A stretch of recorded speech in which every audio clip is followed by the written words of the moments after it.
What's up, everybody? Here with Off the Field with Isaiah Robinson, special guest DeJuan Cooper. So today's Off the Field is going to be a little special for y'all. I want to dedicate this show to talking about business side of being an athlete.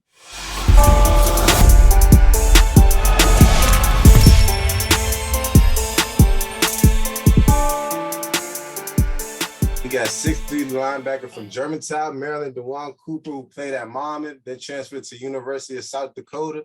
How you living today, bro? Good, bro. It's always good talking to you. You already know. Before we get into it, I'm going to show the fans your highlights, a little highlight clip of you before we get into it. Bet.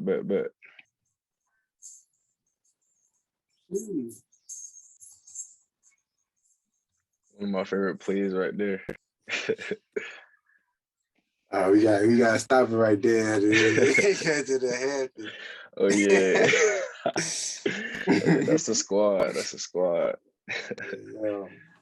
Yes, sir. So I had my team do some research on you. So tell me more about Coop Visuals LLC. What is that all about? Yeah, so Coop Visualz, pretty much I just started it as just like, because I've always been in like graphic design and like all that creativity type stuff. So I actually started like this officially the spring of the 2020 season, where it was COVID, was just everything was crazy. So I just decided to put something like towards something I was doing and something I was interested in and make it like official. And pretty much it's just like basically something to put athletes like myself and like smaller school athletes to start off with, just give them some more, attention and stuff like that. So I make highlight tapes for like my teammates and other people around the NCAA. So it's been fun so far, and hopefully it gets bigger. You know what I'm saying? So right now it's still at the station. We're just making highlight tapes for people, for athletes. Yeah, just making highlight tapes right now, and then I want to eventually like get bigger and like promote like merchandise, like clothing, and just get bigger with all that type stuff. But it's little by little right now. Yes, sir. I like that. Yeah. You feel me? And also, I was just seeing you had the Coop Visuals on that highlight. So you did your own highlights too? Yeah, I did my own highlight tape. I got my first highlight tape made like after my sophomore year, and then I just decided to remake it because I worked for Monmouth University's media department. They would just show me, like, teach me things like the tips and tricks of how to work these softwares and stuff like that. So I was like, all right, I might as well make my own, and I just started making my teammates at Monmouth, and then it just went from there. That's all right. Yeah. So how important do you think networking is in college? Like when you get to college, how important is networking and just trying to find out who does what, where, and all that? Do you think it's important?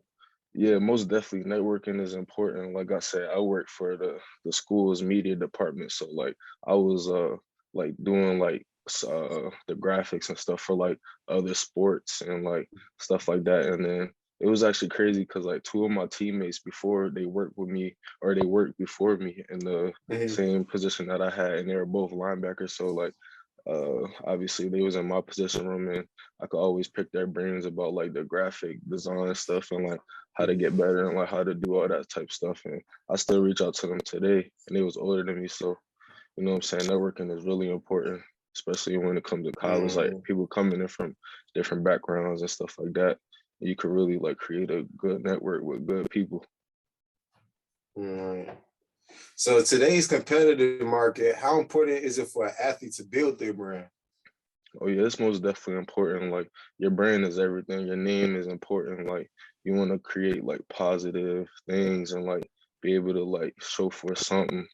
And I just feel like branding is really important, like especially nowadays, NIL, a lot of different things going on in today's like world with like things that you could just like grow on, you know what I'm saying? So there's a lot of things out there and a lot of things, not a lot of ways to get your name out there. So there's plenty of ways to do it.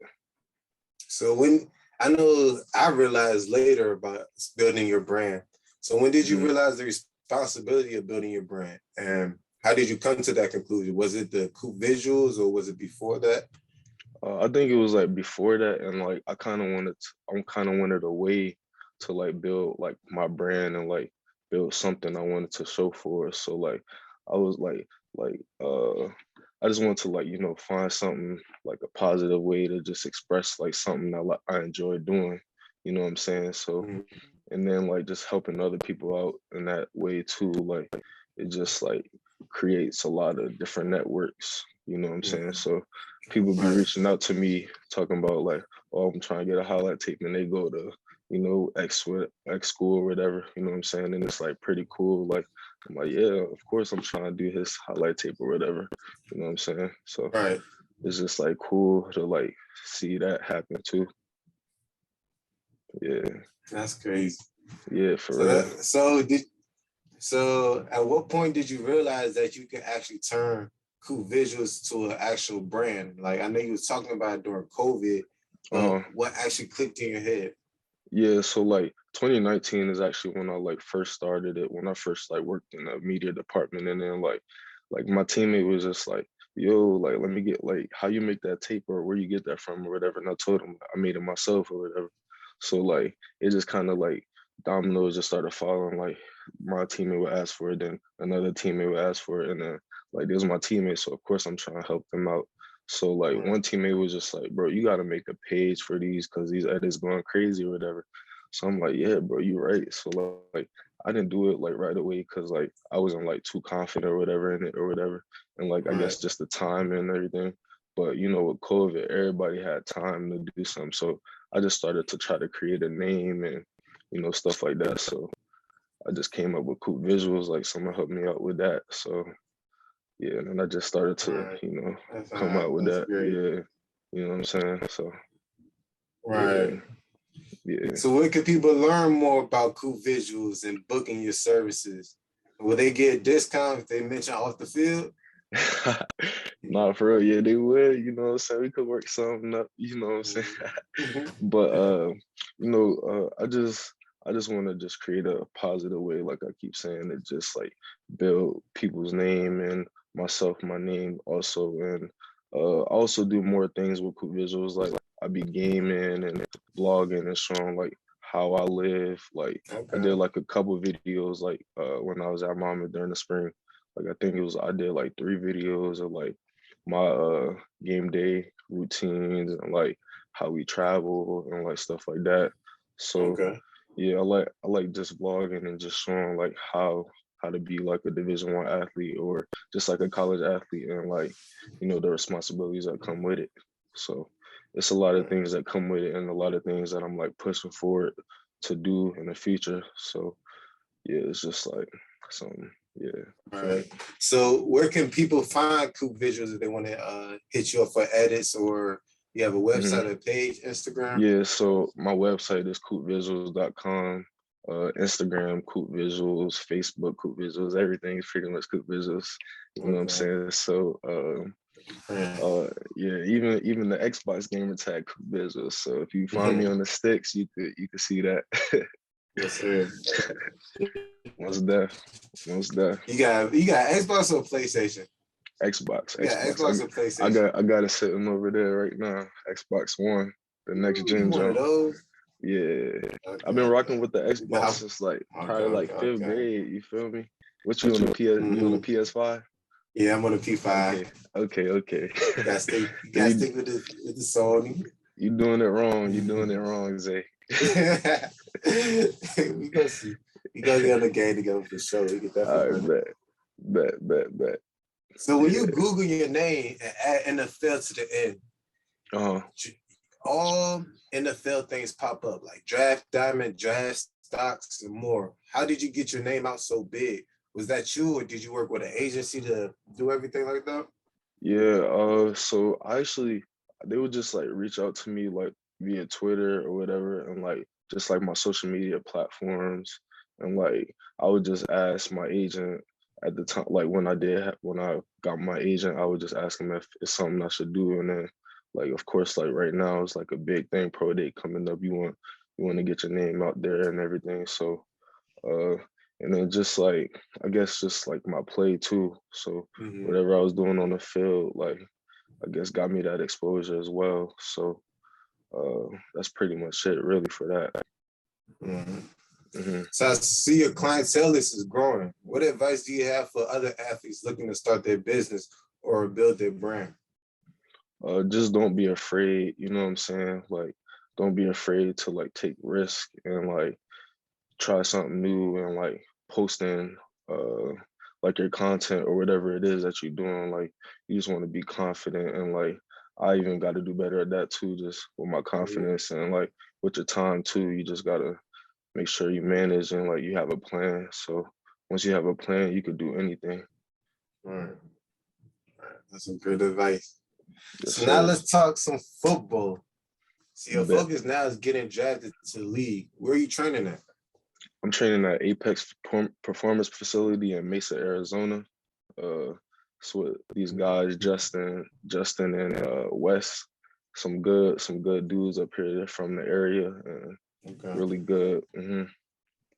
So you played 4 years at Monmouth and then had an extra year due to COVID and transferred to University of South Dakota. What was that transition like to the beach to the blizzard? Man, it's crazy. I'm not gonna lie. So it was a crazy situation how I decided to go to South Dakota and like stuff like that. So it just felt like the right place, and like a lot of things that came with it. I was able to get in a master's program and stuff like that. So that was really important to me. Yeah, appreciate that. That was really important to me. So like it was like a really fast turnaround. So I graduated from Monmouth in like May, and then I had to report to South Dakota in June. So like I got a U-Haul, packed up everything I owned, and got on the road with my mom and my grandma. So we drove 21 hours from Maryland to South Dakota, and just like seeing I know, just seeing everything, like seeing the signs like Nebraska and like stuff that I've never seen before. Like it was just like crazy, even that car ride, you know what I'm saying? And just being there was just an experience too. Like I met some really good people, actually, you know what I'm saying? And like at the end of the day, it was football over there, so that was the same. But like other than like learning the playbook, but being there was a great experience for me, and I enjoyed it. That's good. Yeah. So what are your thoughts on the transfer portal with just everything that's happening right now? Like when we was in high school looking up, you had to stay at one college. There was no transfer portal. So like, what are your thoughts on the transfer portal right now? Yeah, so honestly, I had no idea I was going to transfer like at all. Like I wanted to do my 4 years at Monmouth, which I did do. And then once we were granted that extra year, like I wanted to experience something new. So like that's why I decided to enter the transfer portal, my personal reasons. But like the transfer portal is like definitely an opportunity. You could definitely get an opportunity to like find a better place, and you know what I'm saying, a better experience for you if it comes down to that. But like I was never everyone has their different reasons on it, you know what I mean? So like people have their personal reasons and stuff like that. So I respect every decision to go to the transfer portal, but like it's definitely like a scary place to be, you know what I'm saying? Because you never know like whether you're gonna get an opportunity, you know what I'm saying? Even me, like I was scared. I entered the portal in the spring, and then I had to find a school ASAP, you know what I'm saying? So everyone has their different opinions and their different reasons, but I have nothing against it. But you know what I'm saying, just have to know like what you're doing and like have a plan with that as well. So yeah, it could definitely get a little scary in there. For sure. So like you said, like so many people in the portal, you can get lost in it.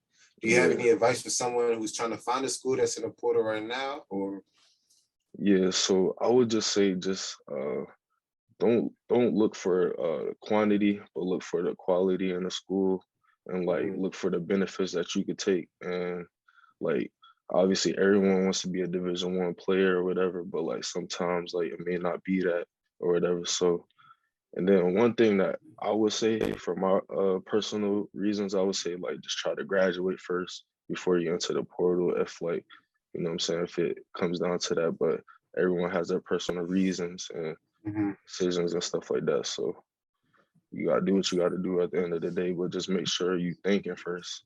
That's what I would say. my advice to anybody that's trying to enter the portal or pick a school, and talk to people that you trust, talk to people that you can, you know what I'm saying, get advice from. So yeah, that's my advice. Right. So now that you're out of college and a full-time athlete, how's your average day? Oh man, this has been crazy. Even today was my off day, but it's been a busy day. So like typically I wake up, well for us, our training days start at 11:30, but we in there till about 4 or 5 o'clock, you know what I'm saying? So like a Monday schedule, we get there around like 10:50 or whatever, and then just like stretch out, you know what I'm saying, do what you gotta do to get ready for the day. And then that's when we start a warm up, get a little speed session in or whatever it is, the first part of the day. And then we got lunch. So lunch is pretty much like an hour, and then sometimes shorter depending on what day it is. And then we get ready for that second workout. And then once that second workout is done, you could, you know, get some food again, go home, make sure you stretching and stuff like that. And like what our trainers harp on a lot, they just are harping on like sleep and hydration. That's the biggest thing in this process for like pro day and like, you know what I'm saying? And we came here to like focus. We didn't come here to like be on no party type stuff like we in Arizona. But like it's just like really locked in. And then on Wednesdays we have physical therapy. So it's just like we call it spa day. And then we go in there and then just get anything like your nicks and bruises, because you're gonna be hurting in these days. I'm telling you, like it's just a little different type of work depending on where you're training at. But yeah, you just want to most definitely stay focused and make sure you're hydrating and getting some good sleep. That's all right. Yeah. So now we get into the hot seat questions of the interview. All right, bet. Who is your favorite childhood celebrity crush? Oh man, I got a girl. It can't be now playing. I'm trying to think. Sheesh. I'm gonna just say Beyonce. You know what I'm saying? Everybody loves Beyonce. You know what I'm saying? Okay. So you won't get in trouble at the house with that one. With that answer. Nah, I'm not. What do you spend too much money on? Oh man, I'm not gonna lie. Right now, it's been a lot of these gadgets that I've been buying for like I like my camera type stuff. I don't got my camera in I got my camera at the crib, but I spent money on this thing right here. This is my GoPro, my little vlogger video, a lot of my little Xbox stuff like headsets and stuff like that. So that's probably it. And probably like shoes. Like sometimes I just be looking and I'll be like, all right, I gotta get these. that's probably it for real. Worst habit that you'll never break. Worst habit that I'll never break. I'm gonna say the Xbox, man. I'm in school right now, and yeah, I'm in school right now. I don't think I'll ever stop playing the Madden, man. I be getting distracted by it. I'm not even gonna lie to you. Right. Advice that you would give your 16-year-old self. Advice I'll give my 16-year-old self. I would just say things gonna get tough, but things gonna get better at the same time. You know what I'm saying? So like I had surgeries like in high school and even like in college, and then like you just gotta fight through things, and like things are gonna get easier. You know what I'm saying? Just gotta be positive. Yeah, most definitely. I really appreciate you for coming on the show today, bro. Yes, sir. I appreciate you, Zay. Good talking to you, brother. Good talking to you. Anything you want to say to your fans before you head out? Hey, man, make sure y'all lock in the Coop Visualz, man. We got some big things coming. Off the field, Coop Visualz might have some collabs, man. You know what I'm saying? So, you feel me? We could get right, man. Yes, sir. Don't forget to subscribe and like to the YouTube channel and go follow Coop Visualz again. on all the social media sites and go into the link. The website will be down below in the description. Have a good one.